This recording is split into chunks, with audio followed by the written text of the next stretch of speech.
Well, hello there, Analandria. It's your favorite goddess, Freya. I'm here in my sacred chambers with my Valkyrie wings behind me. I thought this would be a proper setting to connect with you and to answer your question, which actually is a very interesting question. I've never had anyone ask me the advice that I would give my own character. Usually it's what have you learned from playing the character, but I have found as I've been thinking about how to answer your question that both are very similar. They're sort of the negative and positive of one another, meaning that when I played Freya, it was very much, her character arc and storyline very much mirrored my life in many ways. Obviously, not in a Norse mythological setting, but having dealt with a bad breakup and a very brief marriage, and the feelings of betrayal, and feeling in some ways in my life sort of losing myself, being a shell of who I was, and then sort of being brought back into an opportunity to no longer be victimized by the circumstances of my life, but rather take ownership of my responsibility and my choices that I made so that I could have my power back, my sense of sovereignty, and really just owning that I made choices that also led to that. We don't have control over other people's choices, but we do have control over ours. And I thought that that was such a powerful moment for Freya in the game.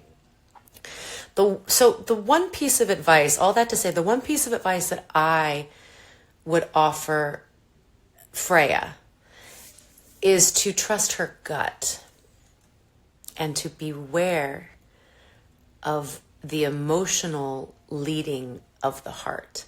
So I know a lot of times people will say, follow your heart. And following your heart is not necessarily a bad thing. The heart loves, the heart feels, the heart breaks, the heart keeps us alive. And the heart is a beautiful, beautiful thing. But because sometimes the heart can be led by emotion, you sometimes don't either listen to your head, and most importantly, the head can sometimes talk you in and out of things, or talk you into something that you, in your gut, feel maybe wrong or not good for you. And it's really extraordinary if you ask just about anybody. Sometimes they'll go, I don't know, I had a bad feeling about it and I did it anyway and it ended up backfiring. Or, you'll get this gut feeling to something simple like bring a hat with you. And you're walking out the door and you just hear this little voice, bring the hat with you. And you're like, I don't need the hat.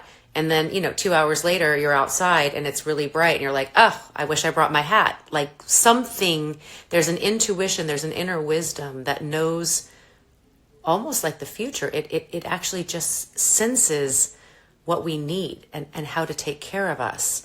This is our inner wisdom, our inner truth.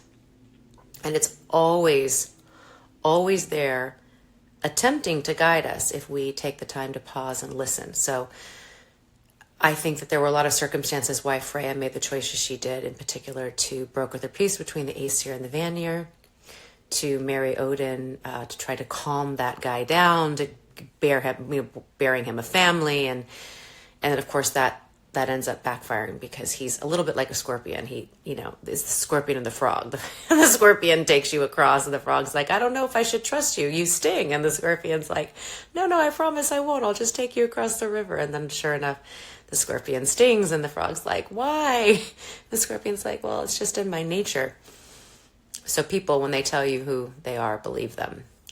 And I think all of that, if it was to be consolidated into one sentence, it would be to trust your intuition, trust your gut.